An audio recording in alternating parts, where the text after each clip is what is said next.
Quick review tayo ulit. VapX or VapeX A1 na sub-ohm tank. Ibig sabihin, hindi siya rebuildable. OCC lang yung nilalagay sa kanya. Meron siyang 5.5 ml e-liquid capacity. Check natin yung loob.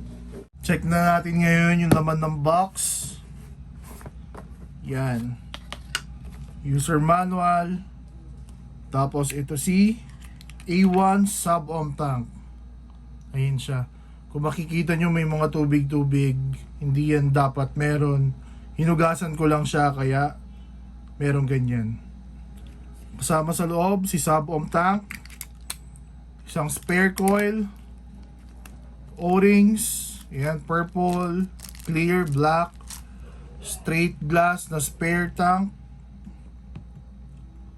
Tapos may pre-installed dito na coil. Ayan.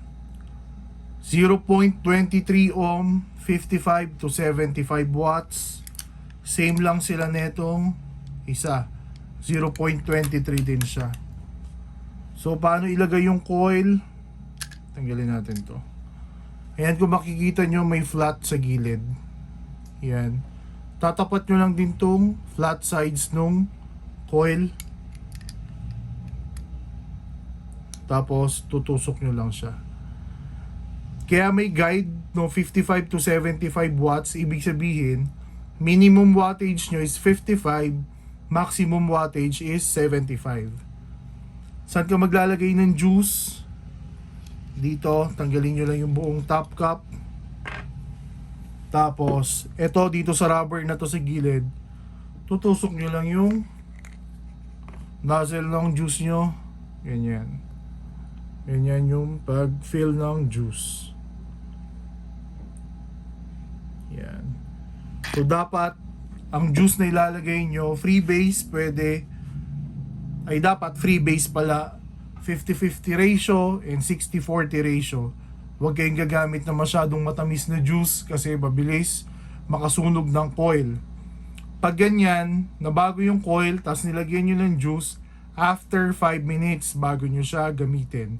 Hindi pwedeng pagkalagay, gamit agad, pwede kang masunugan doon. Sayang naman yung coil mo.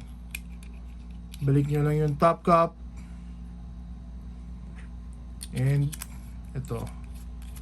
Airflow control, bottom siya. Ayan sa ilalim. Ayan yung airflow control mo. Yan. Ikaw na lang magtimpla kung saan ka mas komportable. Fully open or gusto mo medyo tight ng konti. Simple lang siya pero panalo. Try na natin ngayon yung flavor tsaka yung clouds niya. Check na natin ngayon yung flavor tsaka clouds. Gamit kong mod is VapeX din. Meteor the 510. Ayan, kung makikita nyo siya. Ayan yung mod ni VapeX. Sila talaga yung partner. Kaso sold separately silang dalawa. So bibilin mo yung mod, bibilin mo yung sub-ohm. Pero tong sub-ohm na to kahit saan pwede nyo ilagay. Si Meteor na mod, isa to sa pinakamatibay na mod din. Shockproof, waterproof, tsaka may fast charger din siya, parang siyang Obelisk 60. Ganun siya. Pero lahat yon bibilin nyo ng magkakaiba. Balik tayo dito sa sub-ohm. Try na natin yung flavor and clouds. Firing ako 65 watts. Maximum nung coil is 75. Pakita ko. Ayan, 65. Kung makikita nyo. Try na natin.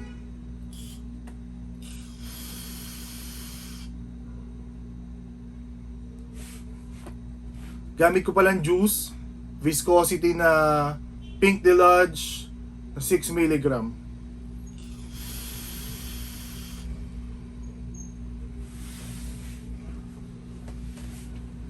Makikita nyo sa pag-produce ng clouds, okay din siya. Kahit 65 watts lang yung gamit ko. Ang binabayaran kasi sa mga sub-ohm is yung flavor. Kahit anong sub-ohm yan, lahat yan ma-flavor. Siyempre, iba yung mga dati, nag-evolve na ngayon eh. Ngayon, pagalingan na sila sa flavor. So ito, para sa sub-ohm, good flavor, masarap siya, malakas din yung clouds, kaya okay din siya. Para sa mga tinatamad na mag-build, since ngayon pandemic, may virus, hindi lahat na ng shop na nagbi-build kasi umiiwas sa contact. Dahil yung iba, magpapabuild, straight galing sa bibig. Malay ba natin kung saan siya nanggaling, kung anong meron sa kanya. Kaya mahirap umawak ngayon ng mga atomizers ng ibang tao para i-build. So ito, sub-ohm, OCC, lalagay mo na lang siya, hindi mo na kailangan magpa-build.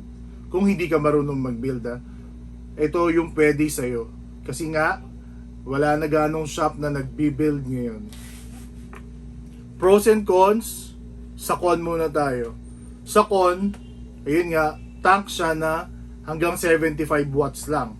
So yung iba gusto ng mas mataas na, mas malakas na power, ito hanggang dun lang yung maximum niya, 75 watts. So con yun para sa kanya. Pros niya is, unang-una yung flavor, kasi masarap talaga siya. Second, yung itsura niya maganda.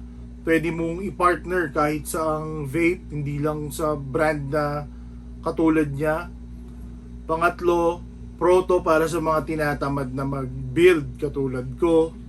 Kasi anytime kung masusunugan ka, pwede ka magpalit. Kahit nasaan ka, hindi ka mangangamba na saan ako hahanap ng shop para magpa-build. Wala nang ganun. Kasi ito, ilalagay mo na lang siya. Tapos lalagyan mo ng juice, gamit ka na ulit. So yun yung pros and cons na nakita ko sa kanya. Overall, para sa flavor ng sub-ohm, panalo din siya. Okay siya. Sana nakatulong sa inyo yung quick review na to. Thank you.